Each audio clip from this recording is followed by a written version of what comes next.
DD किसान, बदलते भारत की शान।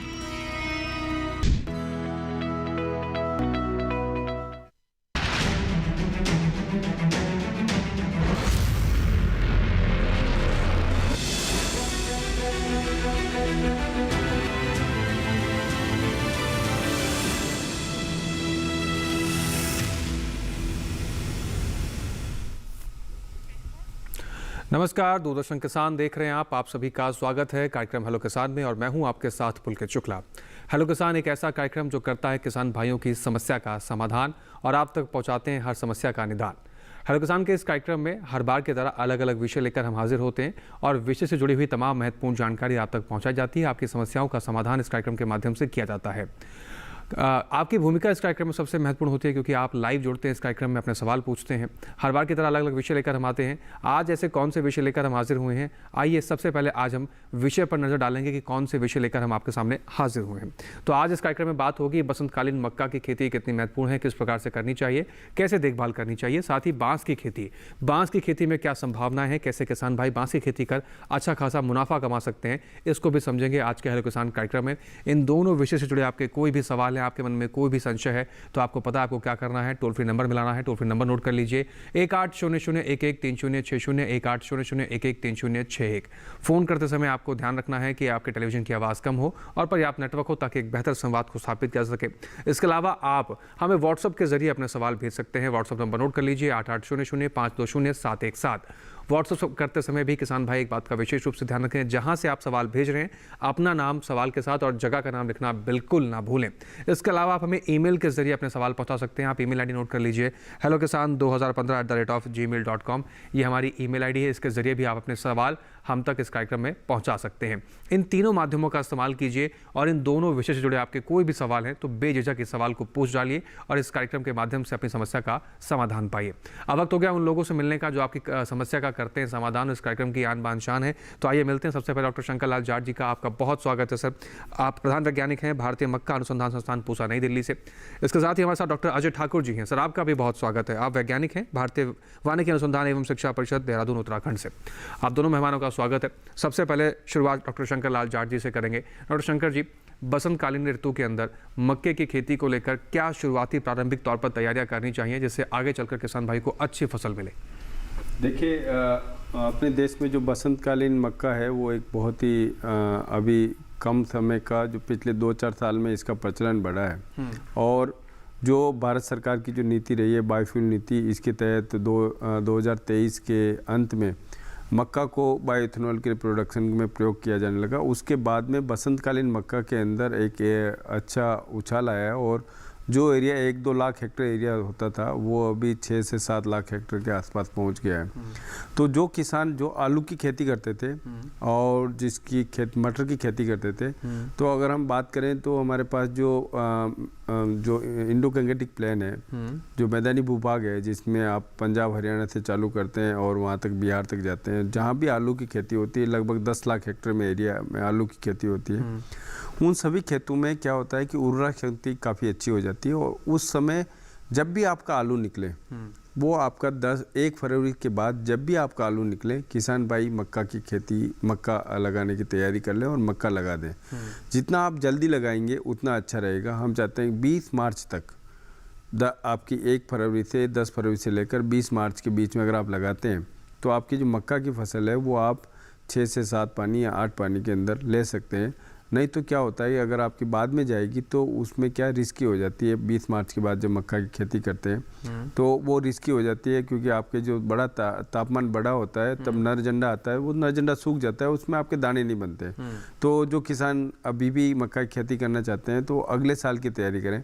लेकिन जिसके पास अभी लगा दिए वो बहुत ही महत्वपूर्ण है कि मैं बताता हूँ, ये जो बसंतकालीन मक्का है इसकी उत्पादकता अगर हम देखें, कम समय में 120 दिन की फसल होती है, 110 दिन की फसल होती है और इसमें किसान अमूमन 30 से 35 क्विंटल प्रति एकड़ के हिसाब से उपज लेता है। और ये हम बात करें तो जो खरीफ ऋतु है उससे तो दुगुनी है और रबी ऋतु के बराबर है। लेकिन रबी ऋतु में क्या होता है कि किसान का जो खेत है वो नवंबर से लेकर आपका अप्रैल तक पूरा बिजी रहता है और काफ़ी लंबा समय रहता है।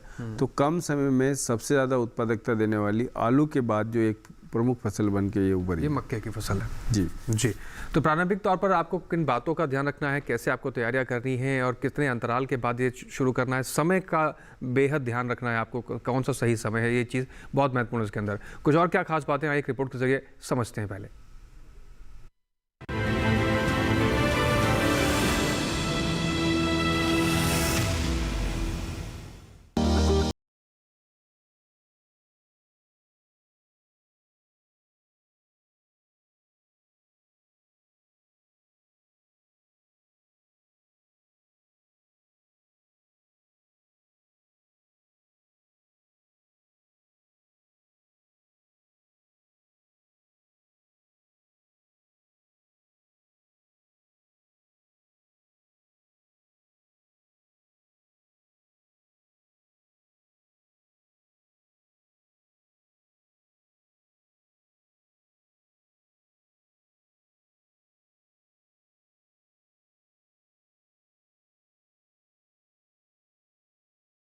इस्तेमाल कर सकते हैं। इस समय तापमान ज्यादा है, ऐसे में खेत में नमी का ध्यान रखें। संभव हो तो सप्ताह में एक बार सिंचाई जरूर करें। साथ ही फसल में फूल आने और दाना बनते समय सिंचाई का विशेष ध्यान रखना चाहिए, लेकिन किसान जरूरत से ज्यादा पानी देने से बचें, क्योंकि ऐसे में पौधों की जड़ें गलने का अंदेशा रहता है। जब पौधों की ऊंचाई घुटनों की ऊंचाई के बराबर आ जाए तब यूरिया डालें। इसके अलावा फसल में जब झंडे बनने लगे तब भी यूरिया दें। मक्के की फसल में तना भेदक कीट और पत्ती लपेटक कीट की रोकथाम के लिए कृषि विशेषज्ञ की सलाह पर दवा का इस्तेमाल करें। किसान बसंतकालीन मक्का के साथ मूंग, उड़द, लोबिया, दलहनी फसलों को अंतर फसल के रूप में उगाकर भी अच्छा लाभ कमा सकते हैं।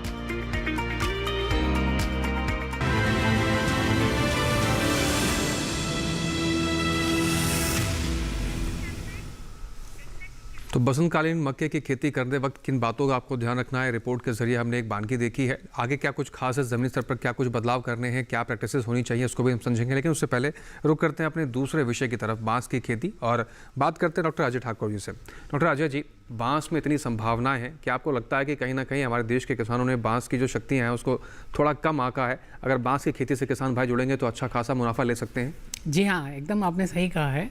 एक्चुअली क्या था कि 2017 से पहले अगर आप देखेंगे तो बहुत मुश्किल थी बांस किसानों के लिए, क्योंकि वो काट सकते नहीं थे, बहुत सारे नियम कानून दायरे में आते थे, फॉरेस्ट की परमिशन लेनी पड़ती थी। फिर क्या हुआ कि 2017 में हमारे प्रधानमंत्री जी ने इसको स्पेशल एफर्ट से करके इसको बाहर निकाल दिया। अब कोई भी किसान कभी भी काट के कहीं भी, ज़्यादातर प्रजाति के 1-2 प्रजाति को और 1-2 जगह को छोड़ के बेच सकता है। तो अब वो किसान का फसल हो गया तब से। तो अब अगर देखा जाए तो 8 साल का दायरा है और बहुत अच्छा प्रगति हुआ है। हम अभी 2 करोड़ टन के आसपास पहुंच चुके हैं सालाना। फिर भी आपको बता देता हूं कि भारत अभी भी आयातक देशों में है बांस के। तो अभी भी बहुत गुंजाइश है। और चूंकि बांस का सबसे बड़ा एडवांटेज है, जो हम बोलते हैं किसानों को, जो किसान बहुत ज़्यादा लेबर नहीं दे सकते हैं, उनके पास लिमिटेशन है, कोई साल में कम समय होता है, तो बांस में देख रेख की बहुत कम ज़रूरत होती है। तो इस करके हम बोलते हैं, वैसे किसानों को बोलते हैं कि आप करें। और एक और बात है जो कि क्यों एग्रीकल्चर के लिए ये इम्पॉर्टेंट है, आप जितने भी बेल वर्गीय, टमाटर, कोई भी बेल वर्गीय फसल है, उसमें सबसे ज़्यादा ज़रूरत हो जा रही है। मेरे एक किसान से बात हो रही थी तो उन्होंने कहा कि हमें लगभग 1 एकड़ में प्लेन के 50,000 रुपये का 1 एकड़ में उनको बांस मंगाना पड़ता है, और पहाड़ों पे 70 से लेकर 80,000 रुपये की लागत आती है टमाटर की खेती में। तो इसलिए अब बहुत रुझान बढ़ा है। मेरे पास बहुत सारी जानकारियाँ आ रही हैं, और अब उसके बाद से मैंने देखा है कि डीडी किसान ने भी बहुत सारा बांस पे प्रोग्राम करके किसानों को जागरूक कर दिया है, काफ़ी जागरूक कर दिया है। तो बांस की खेती में भी अपार संभावनाएं हैं। ये संभावनाएं कैसे आपके हित में हैं और कैसे इससे जुड़कर आप अपनी खेती किसानी में परिवर्तन करके अपने मुनाफे को आप बढ़ा सकते हैं, अपनी कमाई को बढ़ा सकते हैं, इसको भी हम समझेंगे डॉक्टर अजय ठाकुर जी से। लेकिन फिलहाल एक रिपोर्ट देख लेते हैं बांस की खेती से जुड़ी हुई।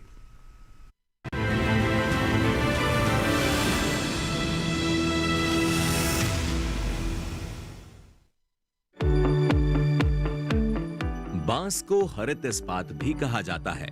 घटते वन क्षेत्र और लकड़ी के बढ़ते इस्तेमाल को नियंत्रित करने के लिए बांस काफी मददगार साबित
जरूरी है, क्योंकि खरपतवार बांस की बढ़वार को पूरी तरह से रोक देती है। इसके लिए समय समय पर निराई गुड़ाई कर खरपतवार को निकालते रहें।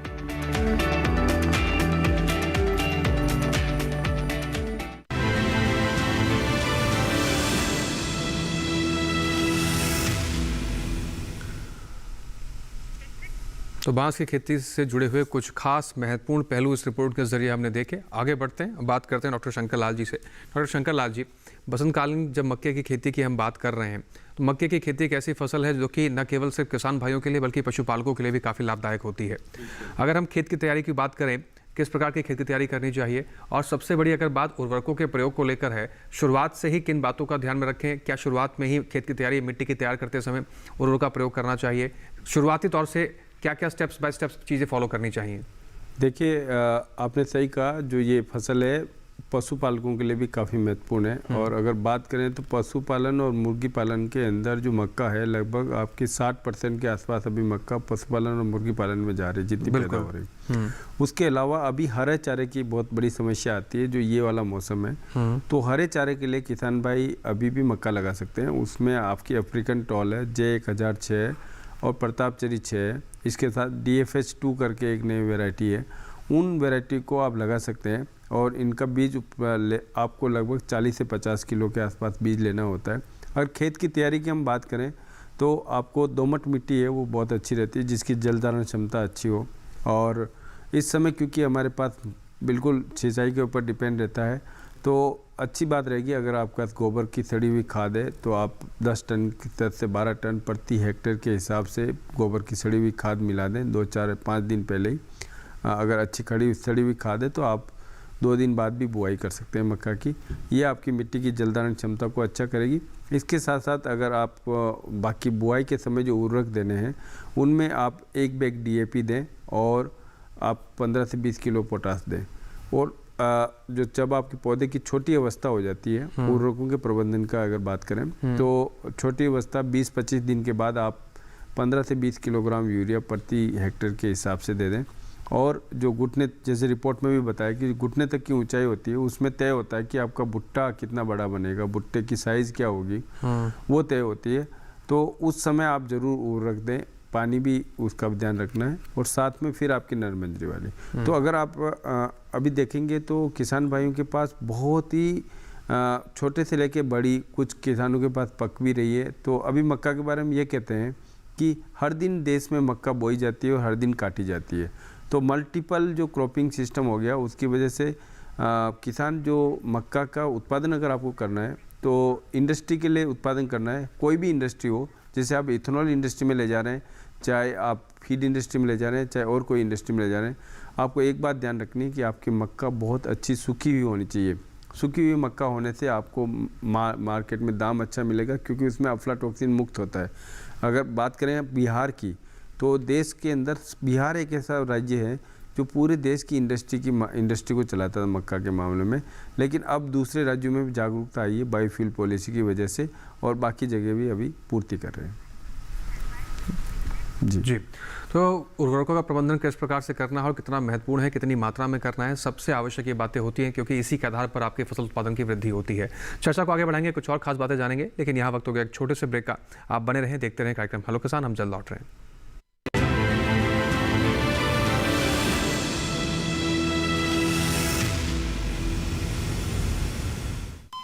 अरे सुन तो।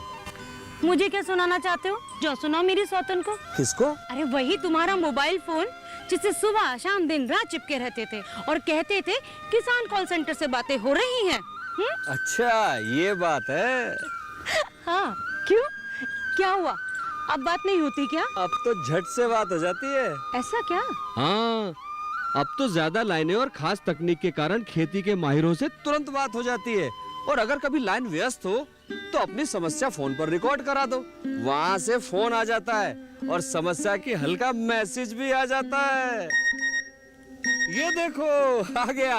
अरे वाह, इसका मतलब इंतजार की घड़ी अब खत्म। हाँ, तभी मैं सोचूं कि आजकल मुझ पर इतना प्यार क्यों आ रहा है।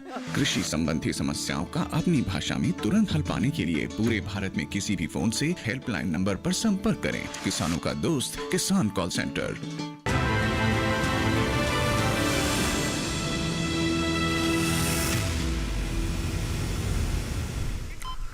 ब्रेक के बाद एक बार फिर से आप सभी का स्वागत है। चर्चा को आगे बढ़ाते हैं, लेकिन एक दर्शक हैं फोन लाइन के जरिए, उनका रुख कर लेते हैं। राकेश जी हैं शिमला हिमाचल से।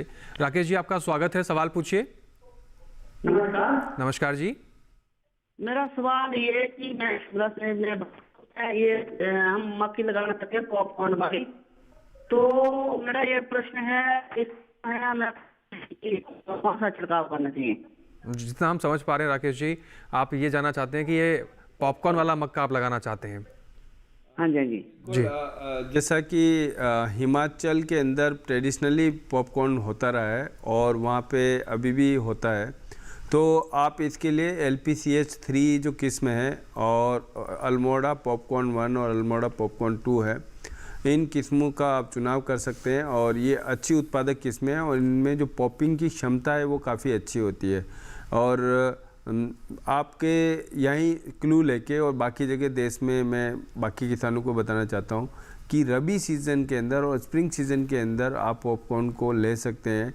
और पॉपकॉर्न जो है, अपना देश पहले एक लाख टन के आसपास पॉपकॉर्न का आयात करता था और पिछले 4 साल में लगभग ये आयात 70 से 80% कम हो गया है, क्योंकि पॉपकॉर्न का उत्पादन अब हमारे देश में भी होने लगा है। तो किसान भाई और भी जो हैं वो इसका लगा कर इसका लाभ उठा सकते हैं। और क्योंकि हिमाचल और जम्मू कश्मीर और बाकी उत्तरी पूर्वी जो राज्य हैं उनके अंदर बारिश का दौर शुरू होने वाला है, तो लगभग अगले महीने में 15 तारीख तक काफ़ी जगह मक्का की बुआई होनी है, तो पॉपकॉर्न का चुनाव कर सकते हैं। और ये चूँकि मैं एक बताना चाहता हूँ कि जो भी पॉपकॉर्न उगाएं तो पूरा गांव या 5-10 लोग मिलके एक साथ लगाएं, उसके आसपास 500 मीटर की दूरी के आसपास दूसरी मक्का नहीं लगी होनी चाहिए। या फिर आप ऐसा करें कि बाकी लोग लगा लें और उसके 10 से 15 दिन बाद लगाएं, तो इसको हम कहते हैं पृथक्करण दूरी, तो वो होना ज़रूरी है, तभी आपकी पॉपकॉर्न की पॉपिंग वैल्यू बढ़िया रहेगी और उसका मार्केट में अच्छा दाम मिलेगा। तो राकेश जी, आप इस तरीके से मक्के की खेती करना चाहते हैं, तो डॉक्टर शंकर जी ने आपकी समस्या का समाधान बेहतर तरीके से किया है। उम्मीद करेंगे आप अच्छा खासा उत्पादन ले पाएंगे। डॉक्टर अजय जी का रुख करते हैं। डॉक्टर अजय जी, हम देखते हैं कि भारत के कई ऐसे कृषि क्षेत्र हैं जहां पर छोटे से मार्जिन में बांस को लगाया जाता है। एक तो इसकी क्या मुख्य वजह है कि छोटे में ही किसान सीमित रह जाते हैं, जबकि इसमें इतनी वो है, और अगर बड़े स्तर पर बांस लगाना है तो कैसे चुनाव करें कि हमें कौन से किस्म का बांस लगाना चाहिए, क्षेत्र वाइज कौन सी किस्म उपयुक्त है हमारे क्षेत्र में, ये कैसे समझें? जी हाँ, एकदम समीचीन क्वेश्चन है। एक्चुअली क्या था ना, जो आप कह रहे थे कि पहले लगाते थे किसान छोटे क्षेत्र में, किसान अपनी ज़रूरतों के हिसाब से, खासकर वो स्टेक देते हैं, जो हमने बात की थी बेल वर्गीय फसलों में, उसके लिए ज़रूरत होती थी। लेकिन अब दायरा बदल गया है, इसकी डिमांड बहुत हो गई है और किसान बड़े पैमाने पर भी आ रहे हैं। नेशनल बैम्बू मिशन के कुछ सब्सिडीज़ हैं और महाराष्ट्र गवर्नमेंट की बहुत बड़ी सब्सिडी है, वो तो 7 लाख रुपये पर हेक्टेयर 3 साल की सब्सिडी दे रहे हैं। तो उसके बाद अब किसान बड़े पैमाने पे आ रहे हैं, लगा रहे हैं, लेकिन उसके लिए सबसे ज़रूरी जो है, आपने कही कि कौन सी किस्म होनी चाहिए। हाँ, देश में 136 टोटल मक्के की जातियां हैं, लेकिन सब अच्छी नहीं हैं। वो अच्छी हैं दूसरे प्रकार से, लेकिन कॉमर्शियली जिसको बोलते हैं, ये टॉप 10 जातियां हैं, उसमें से भी 5-6 ऐसी हैं जो देश में हर कोने में हो जाती हैं, ठंडे वाली जगहों को छोड़ के। तो अगर आप बात करते हैं, सबसे ज़्यादा जो डिमांड होता है वो होता है, आज पहले बालखोआ का बहुत होता था, पर आज के डेट में टुल्डा और न्यूटन्स का डिमांड काफ़ी बढ़ गया है, क्योंकि वो इंडस्ट्रियल बैम्बू है, वो कई तरह की इंडस्ट्री में जाता है, तो उसका खपत होना आसान हो जाता है। स्टेक इंडस्ट्री से लेके stick industry, tooth brush, handles, आप अगरबत्ती, स्टिक, आप जिसमें भी बात करें सभी में इस्तेमाल होता है, खाने पीने सभी चीज़ों में। अचार में तो खैर सारे ही बांस, उनके शूट्स जो हैं 40 रुपये अभी उसका होलसेल प्राइस है पर केजी, और 3 केजी 4 केजी का निकल जाता है एक शूट, मात्र 15 से 20 दिन में तैयार हो जाता है। तो सही कहा आपने। तो अब किसान बहुत बड़े पैमाने पे हेक्टेयर, 2 हेक्टेयर, 3 हेक्टेयर, अगर आप बात करेंगे तो पिछले मैं 2 सालों से देख रहा हूँ महाराष्ट्र जैसे स्टेट में किसान कम से कम 20,000 हेक्टेयर से ज़्यादा लगा चुके हैं, जो मुझे उपलब्ध डाटा, हो सकता है इससे ज़्यादा भी है। तो बड़े रकबों में भी लगा रहे हैं, क्योंकि उनको उसकी खेती की खपाने की संभावना काफ़ी अच्छी दिख रही है। और जो मैंने जाति का नाम बताया, तो किसान जो लगा रहे हैं, जो पूरे देश में लगने वाली जातियां हैं उसमें जो प्रोडक्टिव है उसमें बालखोआ है, बैम्बूसा टुल्डा है, बैम्बूसा न्यूटन्स है। अगर आप हिमाचल में होते हैं तो डेंड्रोक्लेमस सोमदेवाई है, और सेंट्रल इंडिया में जो या दक्षिण भारत है उसमें डेंड्रोक्लेमस ब्रांडिसी है, डेंड्रोक्लेमस एस्पर है। तो इस तरह की जो 5-6 स्पीसीज है जिसको हम बहुत जगह लगा सकते हैं, उनकी खपत कर सकते हैं। जी, इसके साथ ही एक और दर्शक हैं, वो फोन लाइन के जुड़े हुए हैं, उनका सवाल ले लेते हैं। पुरुषोत्तम कुमार जी हैं डोडा कश्मीर से। पुरुषोत्तम जी, आपका स्वागत है, सवाल पूछिए। मैं पुरुषोत्तम कुमार, गांव डंडी, तहसील भद्रवा, जिला डोडा, जम्मू कश्मीर से बोल रहा हूँ। जी पुरुषोत्तम जी, स्वागत है, सवाल पूछिए। जी, हमारे जो मक्की की खेती बाड़ी होती है तो उसमें कीड़ा लग जाता है, उसके लिए क्या करना चाहिए? कौन सी खेती करते हैं आप? मक्के की खेती करते हैं जी। मक्की की जब खेती करते हैं ना उसमें कीड़ा लग जाता है पौधे को। जी डॉक्टर शंकरलाल जी। बिल्कुल पुरुषोत्तम जी, ऐसा है, इसमें जो मक्का में जो कीड़े लगते हैं, जैसा हमारी रिपोर्ट में भी बताया कि उसमें जो कीड़ा है वो आपका तना बेधक था। तना बेधक कीड़ा बीज के जो तने में लगता है और तना को खा जाता है और छोटे पौधे में लगता है। तो उससे पौधे में क्या होता है कि आपके कल्ले फूटने लग जाते हैं और कभी भुट्टा नहीं आता है उसमें। तो बहुत छोटी अवस्था में होता है, 15-20 दिन के अवस्था में। तो आपको ये ध्यान रखना है कि अगर ज़्यादा तापमान है और बारिशें नहीं हो रही है या पानी नहीं दे पा रहे ऊपर से, तब यह आता है रेनी सीजन में। और क्योंकि मैं डोडा का समझ पा रहा हूँ, वहाँ पे ये लोग रेनी सीजन में ही बोएंगे, मतलब बारिश के मौसम में बोएंगे। तो आपको क्या करना है कि क्लोरेंट्राइनिपोल का 0.4 ml प्रति लीटर घोल बना के आप पौधे पे 15-20 दिन पे, अगर आपके यहाँ ज़्यादा आ रहा है तो आप एक बार छिड़काव कर दें, तो वो आपके सारे पौधे बच जाएंगे। अगर बाद में एक कीड़ा आता है जो क्या होता है, पौधे की गोब में रहता है, दिन में गोब में रहता है और शाम को निकल के पौधे को खाता है। और ये कीड़ा अपने देश में 2018 में आया। उसको फॉल आर्मीवर्म कहते हैं, फा के नाम से भी जानते हैं, फौजी कीड़े के नाम से भी जानते हैं। तो किसान भाई क्या है, इस कीड़े को देखने का सबसे बड़ा अच्छा ये रहता है कि जो सबसे ऊपरी पत्ती है, सबसे नई पत्ती है, उस पर थोड़ी थोड़ी सफ़ेद खुरचन रहेगी। वो खुरचन अगर है तो थोड़ा सा आपको देखना है कि ये कीड़ा आ गया है और इसकी जो कीड़े का मलमूत्र है वो पौधे के बीच वाले भाग में रहता है। तो क्योंकि 18 में आया तो काफ़ी लोगों को पता नहीं रहता है कि पहले कीड़ा होता नहीं था, कहाँ से आ गया। ये कीड़ा बारिश के साथ, हवा के साथ उड़ के आता है, आप इसको बिल्कुल मार नहीं सकते। लेकिन अअगर आपको इसको नियंत्रण करना है तो शुरू में जो पौधे में 15 से 20 दिन के पौधे होते हैं, उनमें आप अजाडिरेक्टिन का 1500 ppm का 5 मिलीलीटर प्रति लीटर पानी में डाल के अजाडिरेक्टिन का छिड़काव करेंगे तो क्या होगा कि जो अंडे होंगे, छोटे कीड़े होंगे, वो भी मर जाएंगे। साथ में अगर बड़े हो जाते हैं, अगर आपने देखा कि बड़े हो गए, आपने पत्ती में छेद होने लगे, तो इसका जो टोटल साइकिल है वो 15 दिन का रहता है। जो कीड़ा खाने वाला कीड़ा है बिल्कुल अपने आँखों से देख नहीं पाते हैं और आपके अंगुली के बराबर कभी कभी हो जाता है, तो उसको केवल 15 दिन लगते हैं। तो आप समझिए कि आपको जितना जल्दी आप एक्शन लेंगे उतना ज़्यादा अच्छा रहेगा। तो उस समय आप क्लोरेंट्राइनिपोल है या इमामेक्टिन बेंजोएट है जिसको 0.4 ml प्रति लीटर पानी में डालें, या स्पिनोटेरम को 0.3 ml प्रति लीटर पानी में डाल के छिड़काव करें, जो आपका 10 से 15 दिन तक इसको प्रभावी करता है। सबसे महत्वपूर्ण इसमें जो बात है, एक मैं और बात कहूँगा कि आपको छिड़काव का तरीका, आपको छिड़काव केवल पौधे के केंद्र भाग में करना है, थोड़ा नोडल को ढीला करके, क्योंकि आपको देखिए कीड़ा आपका केवल केंद्र भाग में है, बाकी पत्तियों पे छिड़काव नहीं करना है। बाकी पत्तियों पे आपके जितने इस कीड़े को खाने वाले जीव हैं, जो अगर शुरू में हम बात करें 18-19 में तो इसको 30% ही कीड़े खाते थे, आज की डेट में उसको खाने वाले 90% से ज़्यादा इस कीड़े को दूसरे कीड़े खा रहे हैं। तो वो अगर आप दूसरी पत्तियों पे छिड़काव करेंगे तो इस कीड़े का प्रकोप आपके भुट्टे में ज़्यादा आएगा। तो थोड़ा सा इसका ज़्यादा ध्यान रखने की ज़रूरत है जी। तो ये कुछ खास बातें हैं पुरुषोत्तम जी जो आप अपने फसल में कीट ना लगे या रोग ना लगे उसके लिए बातें ध्यान में रख सकते हैं। फिलहाल एक दर्शक हैं वेद प्रकाश जी हैं उत्तर प्रदेश से। वेद प्रकाश जी, आपका स्वागत है, सवाल पूछिए। वेद प्रकाश जी, आप सुन पा रहे हैं तो अपने टेलीविजन की आवाज़ कम कर लीजिए, फिर सवाल पूछिए।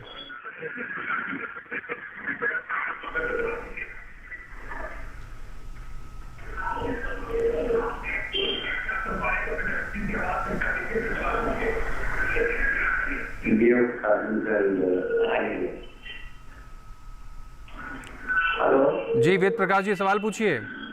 हेलो जी, आवाज़ आ रही है आपको?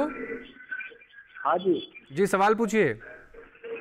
जी, आजमगढ़ से मैं बोल रहा हूँ। जी सर बांस की खेती करना चाह रहा हूँ, बांस का बीज का नहीं मिल रहा।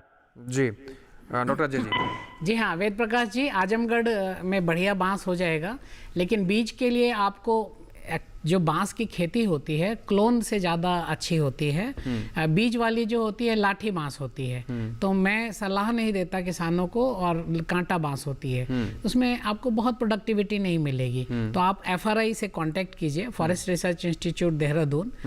मेरे पे भी कर सकते हैं, अगर बोलेंगे तो मैं नंबर दे दूंगा।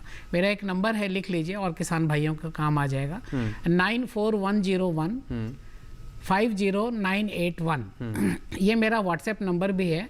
तो आपको जहाँ भी नज़दीक जगह पे हम जो आपके लिए बढ़िया बांस है, जैसे कि बालखोआ है, टुल्डा है, न्यूटन्स है, वल्गैरिस है, जो कि आपके इलाके में बहुत अच्छा होगा और मोटा होगा, काफ़ी होगा, और आप तुरंत कांटेक्ट करें, क्योंकि अब खेती की इसकी तैयारी का समय शुरू हो गया है। लगाने का टाइम बरसात होगा, लेकिन हम 1 महीना पहले इसकी पूरी खेती की तैयारी शुरू कर देते हैं। जी वेद प्रकाश जी, आप इस तरीके से संपर्क करके उपलब्धता बीजों की सुनिश्चित कर सकते हैं। और इस कार्यक्रम में कुछ और खास जानकारी लेंगे अपने दोनों मेहमानों से, लेकिन यहाँ वक्त हो गया एक छोटे से ब्रेक का। आप सभी बने रहें, देखते रहें कार्यक्रम हेलो किसान। हम एक ब्रेक के उस पार लौट रहे हैं।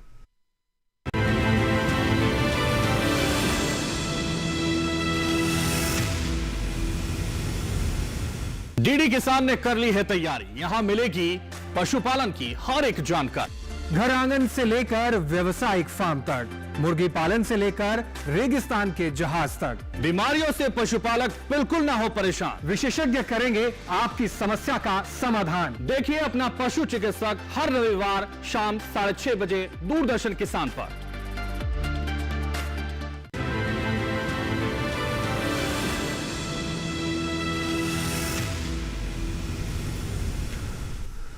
ब्रेक के बाद एक बार फिर से आप सभी का स्वागत है। आप देख रहे हैं दूरदर्शन किसान पर कार्यक्रम हेलो किसान। चर्चा को आगे बढ़ाते हैं, डॉक्टर अजय ठाकुर जी का रुख करते हैं। डॉक्टर अजय जी, व्हाट्सएप के जरिए एक दर्शक का सवाल हमें मिला है।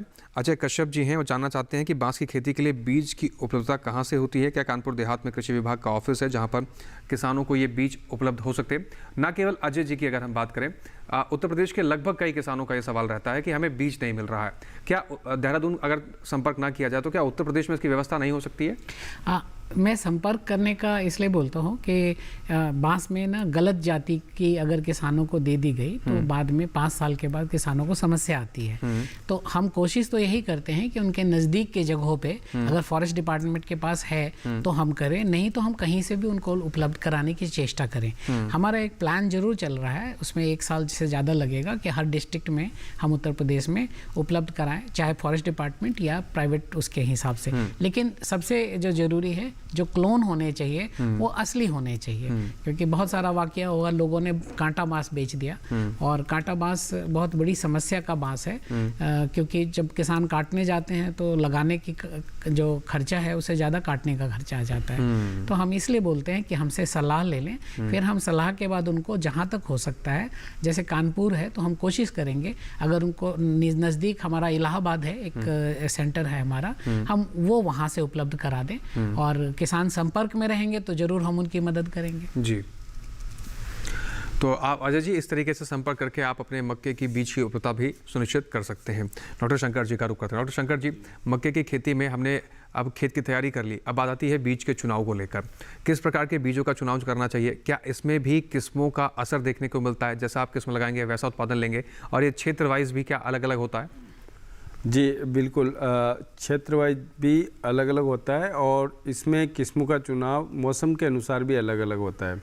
और फिर आपने देखा है कि जैसे एक किसान भाई का भी पॉपकॉर्न के लिए आया, पॉपकॉर्न अलग होता है, स्वीट कॉर्न अलग होता है, बेबी कॉर्न अलग होता है, ये सारे बहुत अलग अलग, जिसको अपने हिसाब से लगाना है उस हिसाब से इसका मक्का का रहता है। तो इस समय जो मक्का लगा सकते हैं उनकी मैं पहले बताऊँगा। वो एक है चारे वाली मक्का। चारे वाली मक्का में आप J1006, अफ्रीकन टोल, प्रतापचरी 6, जैसे मैंने पहले ही बता चुका हूँ। उसमें DFH2 है, HQPM 28 है, PJHM 1 करके एक वैरायटी है, उसको भी चारे के लिए भी संस्तुत किया गया है।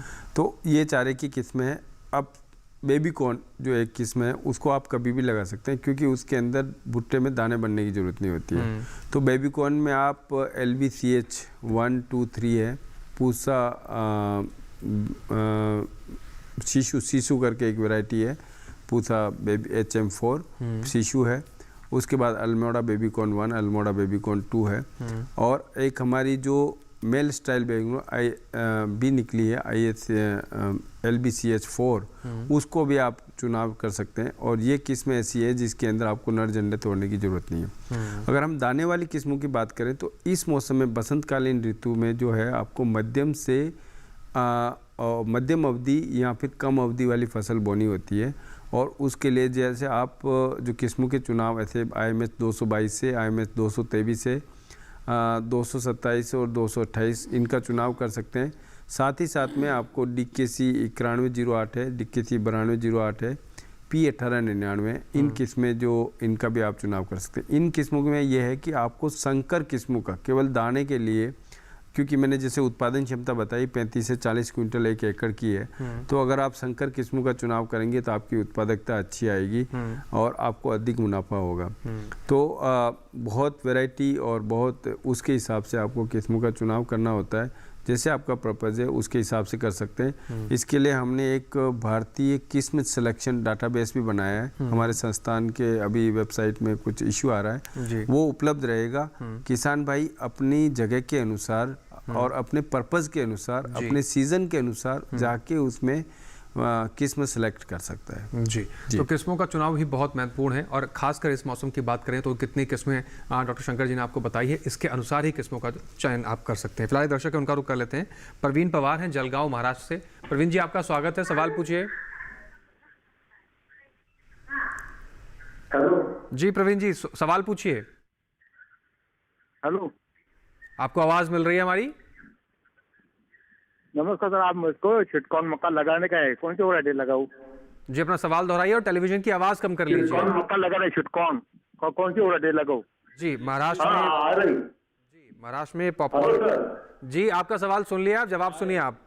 प्रवीण जी, ऐसा है, जो स्वीट कॉर्न मक्का है, स्वीट कॉर्न आपके यहाँ जरूर लगा सकते हैं, लेकिन ये मक्का स्वीट कॉर्न अब इधर उत्तरी भूभाग में लगाने का समय नहीं है। बाकी किसानों के लिए मैं बताना चाहता हूँ, आपके यहाँ जो स्वीट कॉर्न की मक्का है उसमें आपकी मिष्टी है और मिठास है और N75 है। उसके अलावा आप जो ISCH 101 है, ISCH 102 है, इन किस्मों का आप चुनाव कर सकते हैं। Pusa super sweet corn 1, Pusa super sweet corn 2, इसका भी आप चुनाव कर सकते हैं। और आप ये ध्यान रखें कि जब आपका नर झंडा आता है तब इसमें आप पानी की 1-2 बार ज़रूर हल्की हल्की सिंचाई करके रहें, ताकि क्या जो इस मौसम में अगर तापमान ज़्यादा रहता है तो इसके पोलन ब्लास्ट होने की संभावना ज़्यादा रहती है। तो इस बात का आप ज़रूर ध्यान रखें और अच्छी किस्म का बीज लें, और उससे आपके भुट्टे की साइज़ अच्छी होगी। तो भुट्टे की साइज़ अच्छी होगी तो इसकी मार्केट वैल्यू आपकी ज़्यादा अच्छी मिलेगी। जी, तो आप इस तरीके से किस्मों का चुनाव कर सकते हैं महाराष्ट्र के लिए, जो उपयुक्त है स्वीट कॉर्न के पर्पज़ से। बात करते हैं डॉक्टर अजय ठाकुर जी से। डॉक्टर अजय ठाकुर जी, बांस की खेती को बढ़ावा देने के लिए सरकार ने मिशन मोड पे भी काम किया। नेशनल बैम्बू मिशन की अगर हम बात करें तो नेशनल बैम्बू मिशन की शुरुआत भी की गई है। नेशनल बैम्बू मिशन क्या है और कैसे किसान भाई को इससे लाभ मिल सकता है अगर वो बांस की खेती से जुड़ना चाहते हैं, थोड़ा सा इसके बारे में बताइए। जी हाँ, नेशनल बैम्बू मिशन का जो है वो स्टेट बैम्बू मिशन के थ्रू, चूँकि ये भारत सरकार की संस्था है, कि हर किसान को प्रति हेक्टेयर 1,20,000 की सब्सिडी 3 साल के लिए जितना सर्वाइव होता है, तो हम उसमें 400 पौधे रिकमेंड करते हैं 1 हेक्टेयर में लगाने को। तो प्रति पौधे के हिसाब से आप उसका जो गणना करेंगे तो आपको 300 रुपये प्रति पौधे के हिसाब से होता है। और 3 साल पूरा होने पे पहले 50%, 50%, 25%, 25% के दर से बचे हुए पौधों को सब्सिडी देती है। ये सब्सिडी 2 हेक्टेयर तक किसान को सीमित है, क्योंकि ये लघु और सीमांत किसानों को ध्यान में रखते बनाई गई है। बड़े किसान अगर इस्तेमाल करेंगे तो 2 हेक्टेयर या फिर 5 एकड़ तक इसका ले सकते हैं। तो ये तो इनके किसान को डायरेक्ट सब्सिडी आती है, लेकिन इसके लिए उनको अपने स्टेट में कम से कम ये 20 राज्यों में ये लागू है, और अपने स्टेट में हर जगह स्टेट बैम्बू मिशन होता है। उसका पता आपको नेशनल बैम्बू मिशन के साइट पे, वेबसाइट पे जाएंगे तो हर स्टेट बैम्बू मिशन का ऑफिस का पता मिल जाएगा। आप उनको संपर्क करें या फिर नेशनल बैम्बू मिशन को डायरेक्टली चिट्ठी लिखें, मेल करें, फ़ोन करें, तो वो बता देते हैं कि आप फलाने स्टेट बैम्बू मिशन से संपर्क करें। फिर आपकी उसमें नंबर लग जाएगी। तो नंबर लग जाने पे जैसे ही आपका नंबर होगा तो एक तो वो आपको सब्सिडी में मदद करते हैं, उसके बाद पौधों को उपलब्ध कराने में भी मदद करते हैं, क्योंकि वो तो एक सम्मिलित काम होता है। तो वो हमसे भी संपर्क करते हैं और साथ में रख रखाव भी उचित हो इसका वो पूरा ध्यान रखते हैं। हमसे वैज्ञानिक से लेके किसानों को मिलाते और बताते रहते हैं। जी, तो राष्ट्रीय बंबू मिशन से भी जुड़कर आप अच्छे खासे सब्सिडीज ले सकते हैं, खेती की शुरुआत कर अच्छा खासा मुनाफा ले सकते हैं। फिलहाल एक दर्शक है, उनका भी रुख कर लेते हैं। रंगाराम है नागौर राजस्थान से। रंगाराम जी, आपका स्वागत है, सवाल पूछिए। रंगाराम जी, अपनी टेलीविजन की आवाज़ कम कर लीजिए, फिर अपना सवाल पूछिए। सर, ये मेरा निवेदन था कि हम नागौर राजस्थान में बांस की खेती करें तो इसको साल में कितने सिंचाई करनी पड़ेगी? जी, डॉक्टर अजय ठाकुर जी, क्या संभव है, किस्म कौन सी होनी चाहिए, किस प्रकार से खेती में आगे बढ़े हैं? हाँ, जी, आपका सवाल सुन लिया। आप जवाब सुनिए आप। हाँ, नागौर में अगर करते हैं तो राजस्थान में कुछ इलाकों में बांस की खेती होती है, हर इलाकों में नहीं होती है, क्योंकि बांस के लिए एक तो दोमट मिट्टी चाहिए। जहाँ ज़मीन में पत्थर अगर 1 मीटर से ऊपर है तो वहाँ पे इसकी खेती में दिक्कत आती है, लेकिन जहाँ पत्थर 1 मीटर से नीचे है कोई दिक्कत नहीं होती है। लेकिन जो मेरी अगर सलाह मानते हैं तो कम से कम 600 मिलीमीटर की वर्षा वाले, पूरे भारत में सभी किसानों के लिए है ये, 600 मिलीमीटर वर्षा वाले जगह में ही लगाएं, क्योंकि शुरू के 2 साल बांस को ज़रूरत होती है पानी की सर्वाइव बचने के लिए, क्योंकि 4 साल के बाद ये बांस अपना प्रोडक्शन शुरू करता है। तो तीसरे चौथे साल में तो बांस संभल जाता है। और हम कहते हैं जितने भी बांस का पौधा लगाएं, नेशनल बैम्बू मिशन से कांटेक्ट करें, साथ में ड्रिप इरिगेशन के साथ करें। 30,000 की सब्सिडी सरकार देती है और बहुत अच्छा काम होता है। उस ड्रिप इरिगेशन से मैंने देखा है कि जो किसानों की प्रोडक्टिविटी, जो कहते हैं उत्पादकता है, वो 20 से 25% बढ़ जाती है। तो हम अगर कहते हैं नागौर में, तो नागौर बांसवाड़ा में तो बांस लगता ही है। दक्षिणी गुजरात में भी बहुत अच्छी तरह बांस लगता है। खाली पथरीली ज़मीन को हम लोग मना करते हैं, लेकिन जहाँ भी पथरीली ज़मीन भी है लेकिन 1 मीटर ऊपर मिट्टी है वहाँ लगा सकते हैं। लेकिन हमेशा ध्यान रखें कि नमी जो है उस इलाके में कम से कम 600 मिलीमीटर होना चाहिए। जी, तो आप नागौर में भी बांस की खेती कर सकते हैं, लेकिन जो नमी की क्षमता है वो किस प्रकार से होनी चाहिए ये भी आपको डॉक्टर अजय जी ने बेहतर तरीके से बताया है। कुछ और खास बातों पर जानकारी लेंगे, लेकिन यहाँ वक्त हो गया एक छोटे से ब्रेक का। आप सभी बने रहें, देखते रहें कार्यक्रम हेलो किसान। हम जल्द लौट रहे हैं।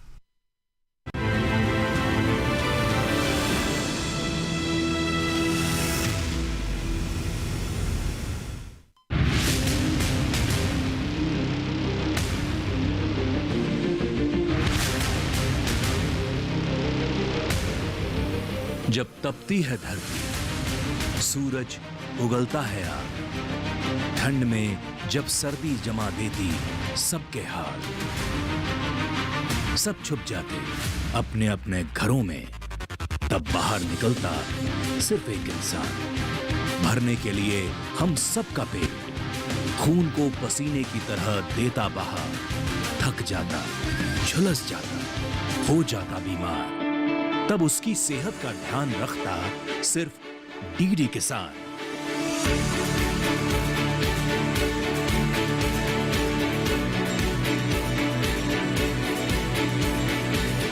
देखिए स्वस्थ किसान शनिवार शाम 6 बजे लाइव, सिर्फ दूरदर्शन किसान चैनल पर।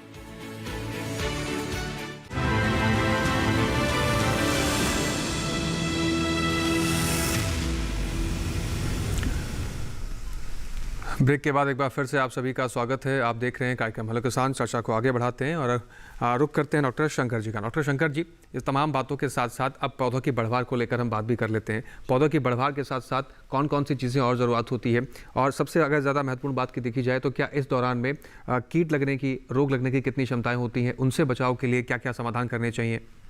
देखिए, जो मक्का है उसमें एक चीज़ रहती है, कम पानी कम खाद। तो हल्का पानी हल्का खाद आप अगर देते हैं इसको 5-6 बार, जो इसकी क्रांतिक अवस्था है, बहुत छोटी पौध की अवस्था हो गई, घुटने तक की अवस्था हो गई, फिर फूल आने की अवस्था हो गई, और उसके बाद में दाना भरने की अवस्था, तो ये बहुत महत्वपूर्ण रहता है कि मक्का की आपकी अच्छी बढ़वार होती है। पानी भी अच्छा होना चाहिए, खाद भी देना चाहिए। खाद आपका एक तो बुआई के समय, फिर आप 15-20 दिन 20-25 दिन की हो उस समय, और उसके बाद में आपको 40 दिन के आसपास और एक 60 दिन के आसपास हल्का खाद हल्का पानी इस तरह से दें। ज़्यादा पानी देने से भी क्या होता है, मक्का के अंदर जल ग्रहण को सहन नहीं कर पाती है, तो इस बात का ध्यान रखें। और महत्वपूर्ण इसमें सबसे बात है कि आपकी जो खरपतवार है उसका निदान करना बहुत ज़रूरी है जी। खरपतवारों के निदान के लिए आप 2 व्हील ट्रैक्टर से जुड़ी हुई जितनी भी मशीनें हैं उनका प्रयोग कर सकते हैं। और मक्का को हमेशा लाइनों में बोते हैं, 50 से 60 सेंटीमीटर और 70 सेंटीमीटर की जो लाइनें होती है 15 से 20 सेंटीमीटर दाने से दाने की दूरी रख के बोते हैं। तो उसमें अपन को एक खास बात ध्यान रखनी है कि जो चारा है वो बिल्कुल नहीं होना चाहिए, स्पेशली शुरू के 25-30 दिन। नहीं तो क्या होता है, इसमें 40 से लेकर 60% तक उपज आपकी कम हो जाती है। और इसके लिए आप जो मशीनें हैं उनका प्रयोग कर सकते हैं। ट्रैक्टर चलित भी आपके पास मशीनें उसका प्रयोग कर सकते हैं, खुरपी बाकी चीज़ों से निकाल सकते हैं। और इसके अलावा काफ़ी खरपतवार नाशी है जिनके नाम है टेम्बोट्रियोन है, जो 115 मिलीलीटर प्रति एकड़ के हिसाब से आप डाल सकते हैं। टोप्रामेजोन है, उसका प्रयोग कर सकते हैं। मिजोट्रोन और एट्राजिन का कॉम्बिनेशन है, उसका भी आप खड़ी फसल में 15 से लेकर 25 दिन के बीच में एक बार छिड़काव कर दें। 1 टाइम सॉल्यूशन, पहले भी आपको कुछ नहीं करना है, बाद में भी आपको कुछ नहीं करना है। 15 से 25 दिन के बीच में इनके जो साल्ट आते हैं वो साल्ट आप डालते हैं, तो मेरी समझ से जो अभी हम जितना भी किसानों के पास अनुभव कर पा रहे हैं तो वो एक काफ़ी लाभदायक रहता है। और सबसे महत्वपूर्ण बात है कि कटाई और तुड़ाई, क्योंकि मक्का में जितनी फसल चाहे बायोइथेनॉल के लिए प्रयोग हो रहा है, चाहे फीड इंडस्ट्री के लिए हो रहा है, या खाने के लिए जो इंडस्ट्री है जिसमें पप्स और कॉर्न बनते हैं और चिप्स बनते हैं, उनमें सब में ये होना चाहिए अफ्लाटॉक्सिन मुक्त। अफ्लाटॉक्सिन आपकी जो मक्का में फफूंद होती है उसकी वजह से होती है। और उस फफूंद से बचने के लिए आपको क्या करना है, मक्का के भुट्टे जब बुरे पड़ जाएं तब आप भुट्टे को तोड़ सकते हैं उसकी पत्तियों सहित, और उसके बाद में उसको वैसे ही सूखने के लिए छोड़ दें। आपको इसमें क्या होगा, पलटने की भी जरूरत नहीं रहेगी, उसको ना ढकने की जरूरत रहेगी, ना वो मिट्टी और पानी के संपर्क में आता है। 5-10 दिन अगर ऐसे सूख जाते हैं वो भुट्टे, उसके बाद में उसकी सेलिंग कर सकते हैं छोटे किसान और मझले किसान। और बाकी जो किसान है वो अगर चाहें तो इसको छील के भी निकाल सकते हैं, लेकिन छीलने में अगर अननेसेसरी एनर्जी लगानी है, दूसरा ये रहता है कि आपको हर बार पलटने की ज़रूरत पड़ती है, रात को ढकने की भी ज़रूरत पड़ती है, इसमें आपको नहीं पड़ती। तो हमारे समझ से जो ये एक टेक्नोलॉजी है भुट्टों को हार्वेस्टिंग की, वो सबसे बेस्ट है। और आपका अच्छा सुखाएं, 13 से 14% मॉइस्चर का मक्का रहें। और जैसा आपने देखा है अभी मार्केट 2 साल से ऐसा है कि आपका जो न्यूनतम समर्थन मूल्य है उससे ज़्यादा मक्का का भाव मार्केट में मिल रहा है। मार्केट फोर्सेज अच्छा काम कर रही है, तो किसान भाई ज़्यादा से ज़्यादा गुणवत्ता युक्त मक्का पैदा करके अच्छा लाभ कमा सकते हैं जी। डॉक्टर अजय जी का रुख कर लेते हैं। डॉक्टर अजय जी, व्हाट्सएप पे कुछ और दर्शकों के हमें सवाल मिले हैं। एक दर्शक हैं कमल हरियाणा से, वो जानना चाहते हैं कि बांस लगाऊं तो नज़दीकी मार्केट कहाँ पड़ेगी, मैं उसके उत्पाद को कहाँ बेच सकता हूँ, किस प्रकार से बेचने की प्रक्रिया होती है, मार्केट किस प्रकार से है। दूसरा एक सवाल है भंवर सिंह राजपूत मध्य प्रदेश से, उज्जैन से हैं, इनका भी यही सवाल है कि उत्पादन को बेचने की जानकारी कैसे चाहिए मुझे, कैसे मैं बेच सकता हूँ, क्या क्या मैं कर सकता हूँ। हाँ, बांस की आप देखेंगे बांस की मंडियाँ हैं, आप हरियाणा वाले भाई साहब उनको बताता हूँ, अम्बाला बहुत बड़ा मंडी है बांस का, तो एक तो आप बांस की मंडी में बेच सकते हैं। तो इस तो सीधा सीधा होता है। अभी जो 2 खपत मैं देख रहा हूँ सबसे ज़्यादा होती है, एक तो किसान आपके खेत से सीधे ले जाता है या मंडियों के द्वारा ले जाता है, ज़्यादातर वही बेल वाले पे। दूसरा होता है पेपर इंडस्ट्री। तो अगर जो हरियाणा में है भाई साहब, तो उनको क्वांटम पेपर और स्टार पेपर मिल सहारनपुर, क्वांटम पेपर मिल होशियारपुर, वो हर जगह से बांस खरीद रहे हैं। उनकी 80,000 टन की रिक्वायरमेंट एक फैक्ट्री की है। उसी तरह बलारसा है जो मध्य प्रदेश में ओरिएंट भी है, वो लोग खरीदते हैं। और ये लोग का फैक्ट्री गेट पर प्राइस जो है वो 6,000 से 8,000 रुपये टन प्रति, मतलब 6,000 से 8,000 रुपये प्रति टन गया है पिछले साल सीजन के हिसाब से। बरसात में दाम अच्छा मिल जाता है क्योंकि नॉर्थ ईस्ट की सप्लाई थोड़ी कम हो जाती है, और दूसरे मौसम में 6 से 6,500 फैक्ट्री गेट की प्राइस है। तो ये है। पर मैं हमेशा कहता हूँ किसानों को कि भाई साहब अगर आपके पास है तो आप वैल्यू एडिशन कीजिए। देखिए इसका जो आप बेचते हैं तो आपको एवरेज प्राइस 3 से 4 रुपये फीट, 5 रुपये फीट के हिसाब से या किलो के भाव मिलता है। और 24 फीट का बुलेट बोलते हैं, बुलेट स्टैंडर्ड वैरायटी जो 3 इंच मोटा और 24 फीट होता है, उसके बाद भी इस्तेमाल होता है। तो ये सबसे ज़्यादा मार्केट में आता है। ये आपको इसके प्राइस 120 रुपये के आसपास मिलती है। हम लोग बोलते हैं किसानों को कि किस वैल्यू एडिशन कर लीजिए। हमारा एक बाउचरी मेथड है।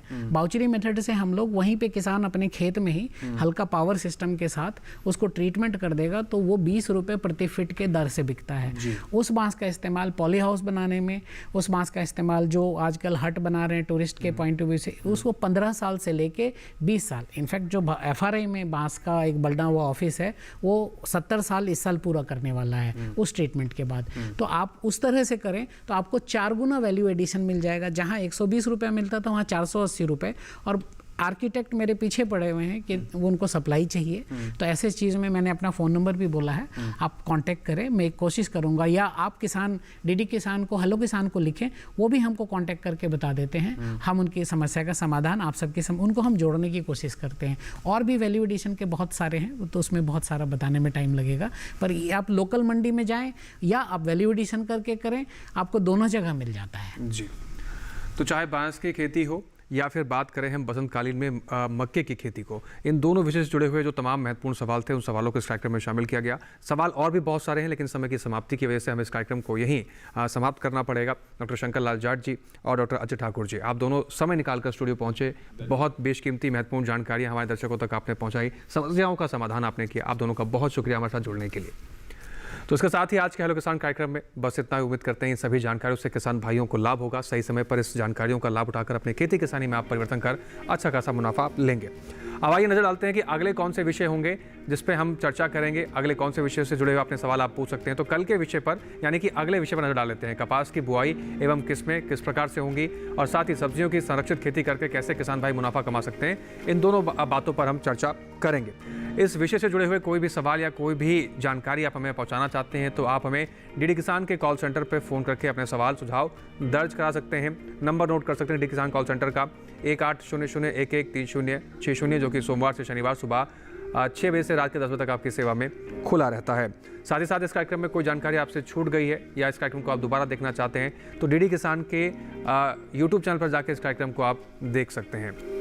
इसके साथ ही आज के इस कार्यक्रम में बस इतना ही। फिर से मुलाकात होगी हेलो किसान के नए संस्करण में। आप हमें दीजिए इजाजत। बने रहें DD किसान के साथ। नमस्कार।